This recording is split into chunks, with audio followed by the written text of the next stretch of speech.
Welcome to a video where we revisit the game Dirty Bomb. For those who are not aware, Dirty Bomb started my channel, as my first 6 videos were exclusively about this game. Dirty Bomb is in open beta on PC, and is the best free-to-play shooter I've ever played.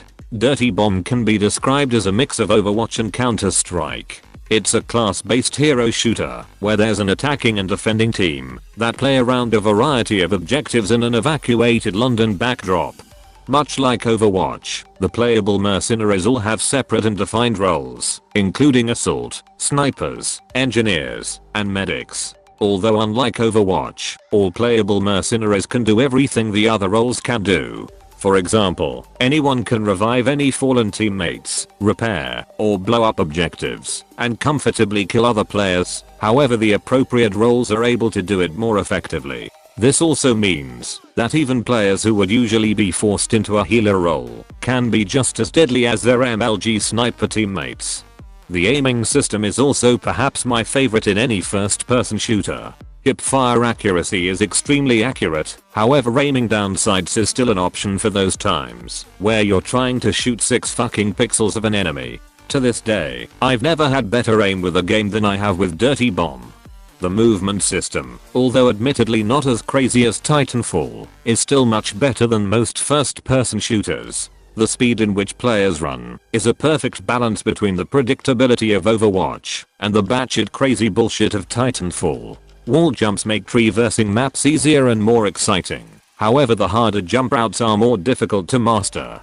Dirty Bomb is something I come back to from time to time, as it's perhaps the only game when I've ever come close to being able to carry a team. The best part is that any role is able to carry. A good medic or engineer can easily do more good than a sniper or assault player, as they have similar killing potential. Wow, a game where a team player can have just as much fun as players who only play damage roles. What a fucking novel idea.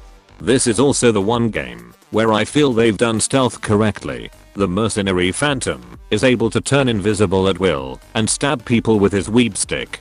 The stealth is only temporary, however the faster you move, the more visible you become, incentivizing thoughtful gameplay where you can genuinely feel like you outsmarted your opponent, as opposed to simply having the aim of a Counter-Strike pro on their 12th can of Red Bull. With all these positive qualities, it would almost be unfair not to mention the criticisms this game often receives.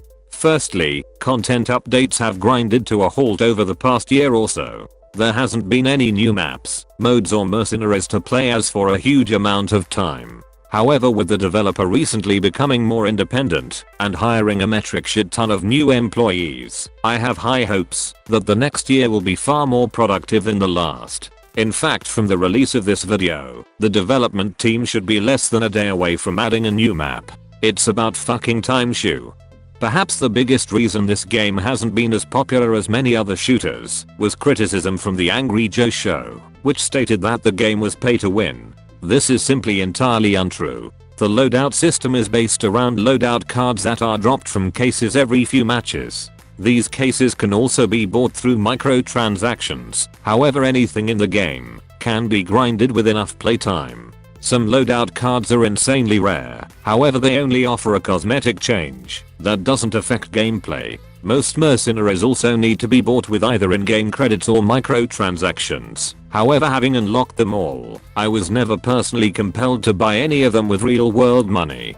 I believe that there is often a stigma against free-to-play games. However, here's the way I look at spending money on a game. Let's say you buy a game for $50 and have a good time playing with it for 25 hours before getting bored. You've essentially paid $2 an hour for your enjoyment of that game. However, let's say you played a free-to-play game that you enjoy for 200 hours. Even if at this time you've spent $200 on microtransactions, you've still paid half the amount of money per hour played, assuming you've had the same amount of fun as playing the game that you outright bought. I'm personally not a fan of RNG in games at all. However, free-to-play games are still great, as long as the quality can match their prices.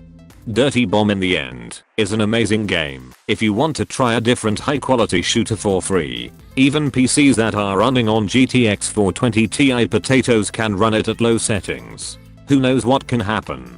You might decide to upload a shitty montage before being peer pressured into making more, before accidentally making memes for a part-time job. Speaking of bad ideas, some insane motherfuckers decided to create a Discord for people who follow this channel. I joined several hours into its creation and they instantly promoted me to the title Lord and Savior. I think I may be the first person to ever accidentally become the leader of a cult. So if you want to talk with other filthy degenerates, ask me questions, or simply roast me with memes about my slow typing, then feel free to click on the link below. Lastly, if you were interested in more dirty bomb fuckery, then I highly recommend NATEOH. He's a depressing fuck that has a dirty bomb series that I based my Overwatch guides on. He's also currently a top 500 Overwatch player. If you wanted to see a perfect mix of skill and crippling depression, then that's the place to go. This concludes today's video, where we revisit Dirty Bomb. Subscribe for more videos that are referenced by developers, but until next time, have fun and play dirty. Damn you, nuclear pancake!